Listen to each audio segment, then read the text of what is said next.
Hello everyone, welcome to my channel it's girl diaries blog. তোমরা কেমন আছো? আশা করি অনেক ভালো আছো। আর হ্যাঁ, নতুন হলে আমার চ্যানেলটাকে সাবস্ক্রাইব করতে একদমই ভুলবে না, আর শেয়ার অবশ্যই করবে, আর ভালো লাগলে একটা লাইক করে দেবে, আর কমেন্ট করতে যেন কোনো ক্রমেই যেন স্কিপ না হয়, ঠিক আছে? আর পারলে অবশ্যই আমাকে একটা শেয়ার করে দিও। তো চলো, আজকে ভিডিওটা আমি কি নিয়ে বানাবো সমস্ত কিছু তোমাদেরকে বলবো। তো আজকে থেকে আমি একটা সিরিজ তোমাদের সাথে শুরু করব। এটা হচ্ছে সিরিজ 1। আমার লাইফের একটা টক্সিক রিলেশনশিপ ছিল। আমি কিভাবে সেখান থেকে কাম ব্যাক করেছি, কিভাবে বেরিয়ে এসেছি, কিভাবে একটা নতুন জীবন স্টার্ট করেছি। তোমাদেরও যদি এরকম টক্সিক রিলেশনশিপ থাকে তো তোমরাও কিভাবে সেটা থেকে বেরোতে পারবে, একটু হলেও হেল্পফুল হবে। তো প্রথমে যেটা বলি, আমি প্রথমে হচ্ছে একদম ছোটোবেলায় হোস্টেলে থাকতাম আমি। তো হোস্টেল থেকে আমি চলে আসি, তখন 5 থেকে 6-এ উঠেছি। তো মা হচ্ছে প্রচুর দুঃখ পেত, বাবা দুঃখ পেত আমার জন্য, প্লাস আমি নিজেও কানাকাটি করতাম। তো তারপর আমি চলে আসি, আমাকে বাইরের স্কুলে সেই সময় ভর্তি করানো হয়।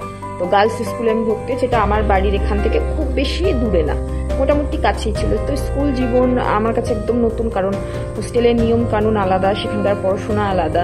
হ্যাঁ, সিলেবাসটা হয়তো এক, কিন্তু পড়ানোর ধরন আলাদা, সমস্ত কিছু। বাইরে এসে আমাকে টিউশনিতে ভর্তি হতে হয়, যেটা আমার হোস্টেলে ছিল না। তো সমস্ত কিছু মিলে একটু তালগোল পেকে যাচ্ছিল আমার কাছে। তো প্রচুর মার খেয়েছি মায়ের কাছেই পড়াশোনা নিয়ে, কারণ সেটা নাই বাদই দিলাম। তো এইভাবে আমি যখন টিউশনিতে ভর্তি হই, সেখানেই আমার বলতে পারো এই আমার জীবনের ওয়েস্ট দিকটা ওইখান থেকে শুরু হয়। হ্যাঁ, তখন ক্লাস 6-এ পরে এবার প্রশ্ন আসছে, তখন কিন্তু প্রেম করতে না, তখন আমি প্রেম করিনি। তো তখন আমার ফার্স্ট ওখান থেকে। তো ওখানে গিয়ে অনেকের সাথে আমার বন্ধুত্ব হয়, সবার সাথে বন্ধুত্ব হয়। তো এখানে গিয়ে সেই ওয়েস্ট জিনিসটার সাথে আমার দেখা। তো দেখার পরে বেশ ভালো আস্তে আস্তে বন্ধুত্ব হয়, কথাবার্তা হয়। এইভাবে ক্লাস 10 পর্যন্ত চলতে থাকে। তো 9 না 10-এ আমার সম্ভবত খেয়াল নেই, আর তখনও কিন্তু আমার মধ্যে ওই ভালো লাগা ভালোবাসা এরকম জিনিস আসেনি। তবে ওখানকার যারা আরও আদার্স ছেলেরা ছিল, তারা একদিন খুব বলতে থাকে তার নাম নিয়ে যে আমি তার গার্লফ্রেন্ড, কিন্তু আমি তখনও ওই ভালোবাসা প্রেম এই জিনিসগুলো জানতাম না বা করিওনি। এই জিনিসটা আমার খুব খারাপ লাগে। আমি তাকে বলি, এটা কি বলছে এরা, এটা কি ঠিক বলছে? তখন বলছে না না না। আমি যে টিচার ছিল তাকে বলি এবং ওদেরকে বকা দেয়, ঝক্কা করে।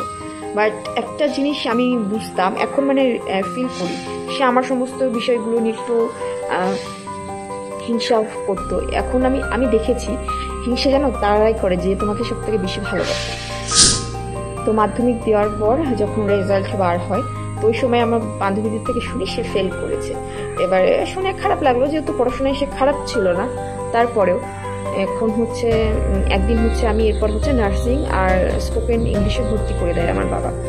ভর্তি করে দেওয়ার পর আমি একদিন ক্লাসে আছি, তো আমাদের বল খেলার মাঠ ছিল, প্রচুর বড় মাঠ। ওখানে আমার বান্ধবীর সাথে কথা হচ্ছিল, যে সামথিং আমার বান্ধবী তারপর আমাকে এরকম বলে, জানিস ফেল করেছে এরকম। তো আমি আমার বান্ধবীর কাছে আমার কি মনে হয়, আমি বলছি ঠিক আছে নাম্বারটা দে, একটু কথা বলে দেখি, যেহেতু বন্ধু ছিল আর কি ওই হিসাবে। তো তারপরে আর কিভাবে ফেসবুকে আমি ফ্রেন্ড রিকোয়েস্ট পাঠাই। তো সেখান থেকে অ্যাকসেপ্ট করে কথা হয়। প্রথমে ফেসবুকে কথা বলতে বলতে এক প্রকার হোয়াটসঅ্যাপে চলে আসি। তো হোয়াটসঅ্যাপে কথা হয়, তখনই কিন্তু প্রেম করি এরকম না, জাস্ট বন্ধু হিসেবে খোঁজ খবর নেওয়া, এরকম কথা চলতে থাকে। তো তারপর আমি 11-এ ভর্তি হই এবং আমি তার একটি পাশের স্কুলে যাই, ওই ওয়েস্ট যে জায়গাটায় পড়তো সেই স্কুলে ভর্তি হই, বিকজ আমি যে সাবজেক্টগুলো নেব সেগুলো আমাদের স্কুলে অ্যাভেলেবেল ছিল না। তো যাওয়ার পরে ভর্তি হই এবং ও ব্যাক পেয়েছে মাধ্যমিকে। তো সেখান থেকে একটা কথা বলা, আস্তে আস্তে কথা বলতে বলতে একটা সময় পর আমি বুঝতে পারি যে সে আমাকে সামথিং লাইক কিছু একটা এরকম। তো সে সময় আমার বয়সটা কম, 11-এ পড়ি, কত বয়স হবে গেস করো। তো তারপরে হুট করে কিছু মাস যাওয়ার পরে ডাইরেক্ট প্রপোজ করেই বসে যে আমাকে ভালোবাসে। বাট এখানে একটা আমি কদিন টাইম নিই, কারণ তার রিলিজিয়ান আমার রিলিজিয়ান আলাদা ছিল। তো সেখান থেকে এখন রিলিজিয়ান আলাদা, সেখান থেকে প্রেম করা তো দুটো বিয়ে পর্যন্ত যাওয়া অসম্ভব ব্যাপার।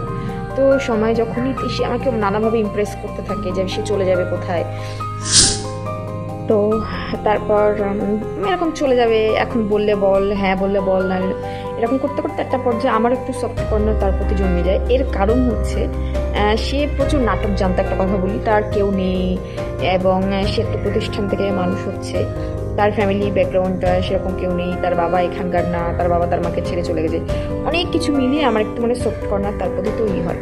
তো তৈরি হওয়ার কারণে আমি একদিন স্পোকেন ইংলিশ ক্লাস না হলে নার্সিংয়ে, তো কোনো রকম ছাড়াই আমি ডিসিশন ছাড়াই এত পরিমাণে আমাকে করা হয়, তো আমি বলে দিই হ্যাঁ। তা ভাবলাম আচ্ছা করেই দেখি, প্লেন তো বিয়ে তো করছি না।